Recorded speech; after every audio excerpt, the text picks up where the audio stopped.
मित्रों नमस्कार। मैं ना सुनांजलि कथा कहानी और उपन्यास के इस अंक के साथ पुनः उपस्थित हूँ। मित्रों, इस समय मैं वाचन कर रहा हूँ उपन्यास तमस का, जिसे लिखा है भीष्म साहनी ने। अपने वाचन के पिछले क्रम में मैं उपन्यास तमस के द्वितीय खंड के भाग 16 तक का वाचन कर चुका हूँ। आज लीजिए सुनिए उपन्यास तमस के द्वितीय खंड के भाग 17 का वाचन मेरे अर्थात ना सुनांजलि के स्वर में। इस बीच देहात की उबड़ खाबड़ जमीन पर एक और नाटक खेला जा रहा था। रमजान और उसके साथी ढोक इलाही बख्श और मुरादपुर की ओर से लूटपाट का सामान उठाए हंसते बतियाते लौट रहे थे, जब उन्हें दूर एक टीले के पास एक भागता हुआ सिख नजर आ गया। यह नहीं मालूम कि वह इस गिरोह को देखकर भागा था या पहले से ही भागता आ रहा था, पर जब इन लोगों को वह नजर आ गया तो सचमुच इन्हें एक खेल मिल गया। या अली, रमजान ने ललकारा और सभी लोग 20-30 लोग रहे होंगे उसके पीछे भाग खड़े हुए। जमीन हमवार नहीं थी, जगह जगह टीले, नीची खाइयां और टीलों के बीच तरह तरह के खो बने थे। सरदार ने मुंह तो गांव की ओर ही कर रखा था, लेकिन बैलगाड़ियों का रास्ता छोड़कर खेतों कसियों के रास्ते से जाने की कोशिश कर रहा था। उसका ख्याल था कि इस तरह वह देहातियों की नजर से बच जाएगा। एक बार नजर आने के बाद वह आंखों से ओझल हो गया। छिप गया है सिखड़ा, रमजान ने कहा और कदम तेज कर दिए। अभी 25 गज की दूरी ही रही होगी जब सरदार की एक और झलक मिली। सरदार टीलों खाइयों के रास्ते अभी बढ़ता ही जा रहा था, पर जब वे लोग ऐन उस जगह पर पहुंचे जहां पर सरदार उन्हें नजर आया था तो वह गायब हो चुका था। किसी खो में घुस गया है, नूरदीन बोला। निकालो माके। उस समय ये लोग टीले के ऊपर खड़े थे। कुछ देर पहले से ही इन मुजाहिदों ने ढेले और पत्थर उठा उठाकर उस भागते सिंह की दिशा में फेंकने शुरू कर दिए थे, लेकिन अब वे आसपास टीलों में बने खोहों के अंदर चादमारी करने लगे कि जिस खो में छिपा बैठा है पत्थर खाकर अपने आप बाहर आ जाएगा। अगर सरदार भागता रहता तो जरूर ही पत्थरों की इस बौछार में मारा जाता, जैसे बरसाती चूहा मारा जाता है। पर वह भागने की बजाय एक टीले के अंदर बनी अंधेरी खो में दुबक कर बैठ गया था। आसपास अनगिनत खो थे और उनमें से किसमें वह छिपा बैठा है इन लोगों के ढूंढना आसान नहीं था। ओ सिक्खा, बड़ी तरीखा, निकल बाहर, नूरदीन ने ऊंची आवाज में कहा, जिस पर सभी लोग ठहाका मारकर हंस दिए। नूरदीन रमजान के ही गांव का रहने वाला था। गधों पर मिट्टी और ईंटें लाद कर लाता ले जाता था और उसके दांतों के ऊपर लाल लाल मसूड़े थे। जब हंसता तो मसूड़े दूर तक नजर आते थे। कुछ लोग नीचे उतरे। इस खो में होगा, एक बोला। निकल बाहर तेरी माँ की, दूसरे ने कहा और ढेला उठाकर जोर से अंदर फेंका, पर उसका कोई असर नहीं हुआ। खो के अंदर अंधेरा था और खो काफी गहरी थी। कोई जवाब नहीं आया। फिर बहुत से लोगों ने एक साथ ढेले उठाकर फेंके, पर इनका भी कोई असर नहीं हुआ। अंदर जाकर देखो। ओए, इस तरह से पता नहीं चलेगा, रमजान बोला। संभल के जाओ रमजान, उसके पास कृपान होगी। उसकी माँ की, रमजान ने हंसकर कहा, पर फिर भी एहतियात के लिए अपना चाकू खोल लिया। रमजान अंदर घुसा तो पीछे पीछे 2-3 साथी और भी घुस गए। निकल ओए करड़ा, रमजान चिल्लाया और कुछ लोग अंदर की ओर बढ़ गए। उन लोगों ने सारी खो छान मारी, मगर सरदार नहीं मिला। वह किसी दूसरी खो में छिपा बैठा था। तभी गिरोह का एक आदमी जो अभी भी टीले पर खड़ा था चिल्ला उठा, वह जा रहा है, उधर को गया है। और उसने बाएं हाथ को 2-3 टीले छोड़कर पिछले एक टीले की ओर इशारा किया। सरदार के झिलमिलाते कपड़े उसे उस ओर नजर आए थे। सभी लोग उस ओर दौड़े। 2-3 खोहों के अंदर एक साथ ढेले पड़ने लगे। एक खो में एक ढेला सीधे सरदार के घुटने पर लगा। वह चिल्लाया नहीं और पीछे दुबक कर बैठ गए। फिर धड़ाधड़ ढेले पड़ने लगे। कोई ढेला खो की दीवार के साथ जा लगता, कोई सीधा उसके घुटनों पर या कंधे पर या माथे पर जा लगता और सरदार सिसक कर रह जाता। ढेले बराबर तीनों खोहों में पड़ते रहे थे, पर थोड़ी देर बाद एक खो में से कराहने बिलबिलाने की दबी दबी आवाज आने लगी। अब हमलावरों को यकीन हो गया कि वह इसी खो में दुबका बैठा है और ढेलों की बौछार और तेज हो गई। तभी एक बुद्धिमान को कोई विचार सूझा और वह चिल्लाकर बोला, ओए ठहरो, ओए मत मारो पत्थर। कुछ लोगों ने हाथ रोक लिए। इक्का दुक्का पत्थर फिर भी पड़ता रहा। फिर वह दानिशमंद खो के मुंह के सामने आकर खड़ा हो गया और ऊंची आवाज में बोला, ओ सरदार, दीन कबूल कर ले, हम तुम्हें छोड़ देंगे। अंदर से कोई जवाब नहीं आया, केवल कांपती सी कराहने की आवाज आती रही। बोल सरदार, इस्लाम कबूल करेगा या नहीं? अगर मंजूर है तो अपने आप बाहर आ जा, हम तुम्हें कुछ नहीं कहेंगे, वरना ढेले मार मार कर मार डालेंगे। अंदर से फिर भी कोई जवाब नहीं आया।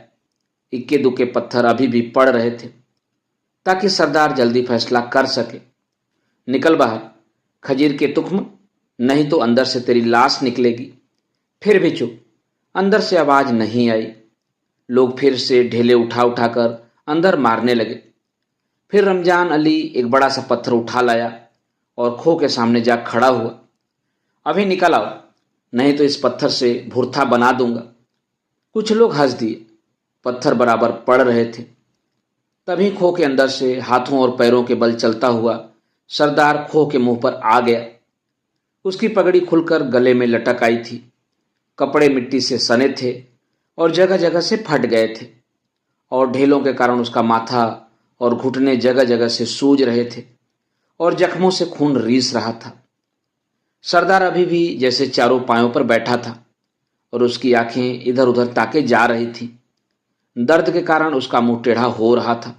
बोल, कलमा पढ़ेगा या नहीं? रमजान ने कहा। वह अभी भी बड़ा सा पत्थर हाथ में उठाए हुए था। सरदार पहले तो भयाकुल सा सामने की ओर फटी फटी आंखों से देखता रहा, फिर ऊपर नीचे सिर हिला दिया। नूरदीन के पीछे खड़े एक आदमी ने सरदार को पहचान लिया। यह इकबाल सिंह था। मीरपुर में बजाजी का दुकान करता था। इसका बाप हरनाम सिंह ढोक इलाही बख्श में चाय की दुकान करता था। शायद यह ढोक इलाही बख्श की ओर भागा जा रहा था जब रास्ते में धर लिया गया।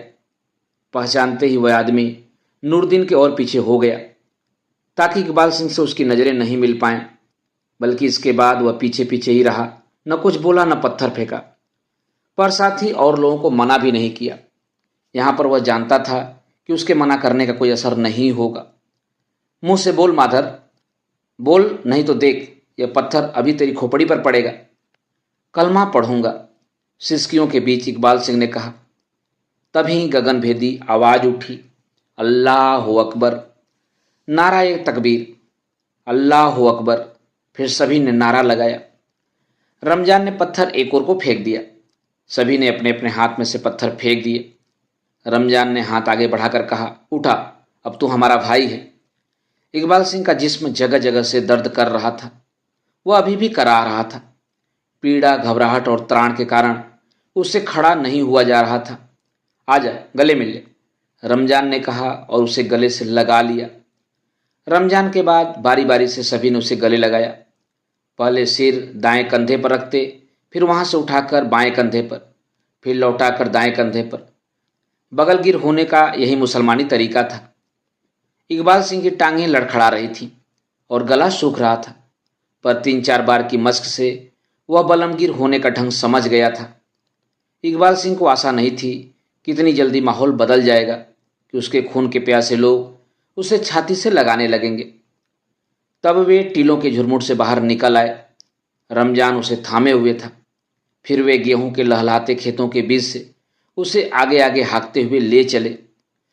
उन लोगों को समझ में नहीं आ रहा था कि उसे अपनी फतह की निशानी के तौर पर उसकी नुमाइश करते ले चलें या एक हकीर कैदी की तरह जिसने भागने की कोशिश की और अंत में पकड़ा गया था, या एक धर्म भाई की भांति ले चलें जिसे उन्होंने गले लगाया था। इकबाल सिंह से ठीक तरह से चला नहीं जा रहा था। कुछ नहीं तो 5 ढेले उसके बाएं घुटने पर ही पड़े थे। माथे से भी खून रीस रहा था। एक जगह पर खेत की मेड़ पार करते समय जब वह लड़खड़ाया तो पीछे से नूरदीन ने मजाक में उसे धक्का दे दिया, जिससे वह औधे मुंह जा गिरा। देखो रमजान जी, मुझे अभी भी धक्के लगा रहे हैं, उसने उड़ते हुए बिलबिलाकर कहा। उस बालक की तरह जिससे अच्छा व्यवहार करने की सौगंध खाने के बाद भी पीटा जा रहा हो। धक्का नहीं दो ओए, रमजान ने कहा और अपने साथियों की ओर देखकर मुस्कुरा दिया और आंख मारी। मत धक्का दो ओए, पीछे से किसी ने रमजान की नकल उतारते हुए कहा और एक छोटा सा धक्का इकबाल सिंह को फिर दे दिया। घृणा और द्वेष इतनी जल्दी प्रेम और सद्भावना में नहीं बदल सकते। वे केवल भौंडे हास्य और व्यंग में ही बदल सकते हैं। वे इकबाल सिंह को पीट नहीं सकते तो कम से कम उसे अपने क्रूर व्यंग का लक्ष्य तो बना ही सकते थे। देखो रमजान भाई, किसी ने मुझे पीछे से ठोंगा मारा है। इकबाल सिंह उस वक्त आत्मसम्मान के निम्नतम स्तर तक पहुंच चुका था जब जीवन से चिपके रहने वाला त्रस्त जीव केवल गिड़गिड़ा सकता है, रेंग सकता है। हंसने के लिए कहो तो हंस देगा, रोने के लिए कहो तो रो देगा। तभी नूरदीन को मस्करी सूझी। ठहरो, उसका हाथ पकड़कर रोकते हुए उसने कहा। इकबाल सिंह रुक गया और कातर आंखों से नूरदीन की तरफ देखने लगा। इसकी सलवार उतार दो, इसे नंगा गांव में ले चलो, यह हमसे बहुत छिपता था। और उसने आगे बढ़कर इकबाल सिंह की सलवार में हाथ डाला। कुछ लोग हंसने लगे। देखो रमजान जी, इकबाल सिंह ने रमजान की ओर देखकर शिकायत की। खबरदार हो, किसी ने सलवार उतारी तो, रमजान ने चिल्लाकर कहा। अभी इसने कलमा नहीं पढ़ा है। जब तक ये कलमा नहीं पढ़ता यह काफिर है, मुसलमान नहीं है। उतारो इसकी सलवार। रमजान को अपना पक्ष लेते देखकर इकबाल सिंह का हौसला बढ़ गया। वह भी उचक कर बोला, नहीं उतारने दूंगा सलवार, कर लो जो मेरा करना है। इस पर कुछ लोग हंस दिए। इसी तरह इकबाल सिंह के साथ खिलवाड़ करते, उसे जलील करते हुए वे गांव पहुंचे। इमामदीन तेली के डेरे पर तबलीग की रस्म की अदा की जाने लगी। गांव का नाई भी पहुंच गया, मस्जिद का मुल्ला भी पहुंच गया। तेली के घर के आंगन में पूरी भीड़ जमा हो गई। नाई की उंगलियां थक गईं, बाल काटे नहीं कटते थे। भीड़ के बीचों बीच जमीन पर बैठा इकबाल सिंह फिर से उद्भ्रांत हो उठा था। शुरू शुरू में नाई कैंची से बाल काटता रहा, फिर घोड़े के गोबर और मूत्र से उसके बालों के गुच्छे अलग अलग से बांधकर बाल काटता रहा। अंत में वह घोड़ों के बाल काटने वाली बड़ी मशीन ले आया। मशीन चली तो इकबाल सिंह की खोपड़ी पर लहरिये से बनने लगे। फिर उस तरह से उसकी चांच साफ की गई। इसके बाद इकबाल सिंह को गर्दन सीधी करने का मौका मिला। दाढ़ी को काटा नहीं गया। जब दाढ़ी कतरने का वक्त आया तो बहुत सी आवाज़ें एक साथ सुनाई देने लगी। दाढ़ी की काट मुसलमानी होनी चाहिए, खत निकालकर दाढ़ी काटो, मूछें पतली कर दो। इकबाल सिंह का पिचका हुआ चेहरा उसकी डरी हुई त्रस्त आंखों के बावजूद सचमुच मुसलमानी नजर आने लगा था। तभी भीड़ में से अपना रास्ता बनाता हुआ नूरदीन अंदर आया।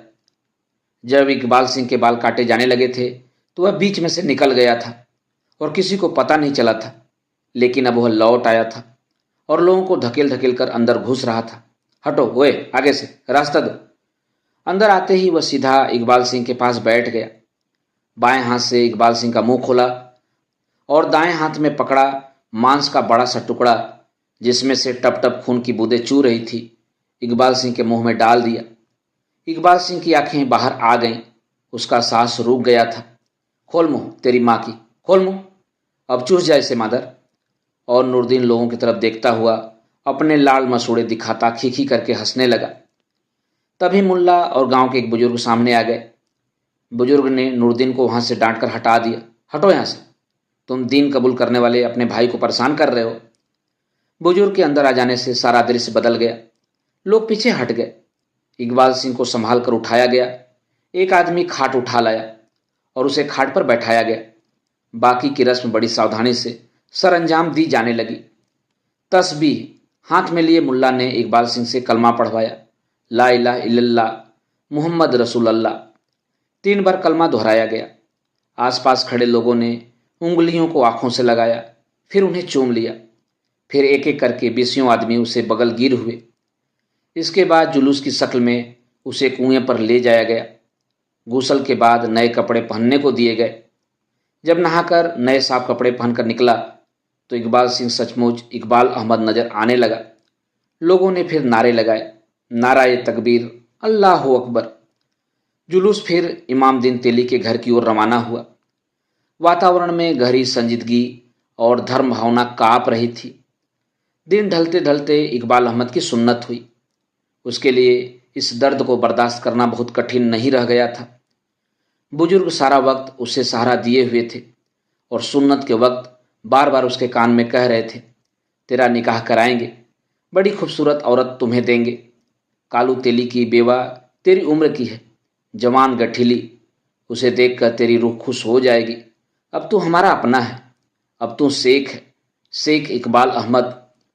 शाम ढलते ढलते इकबाल सिंह के शरीर पर से सिखी की सब अलामतें दूर कर दी गई और मुसलमान की सभी अलामतें उतर आई थी। पुरानी अलामतें हटाकर नई अलामतें लाने में देर थी कि इंसान बदल गया था।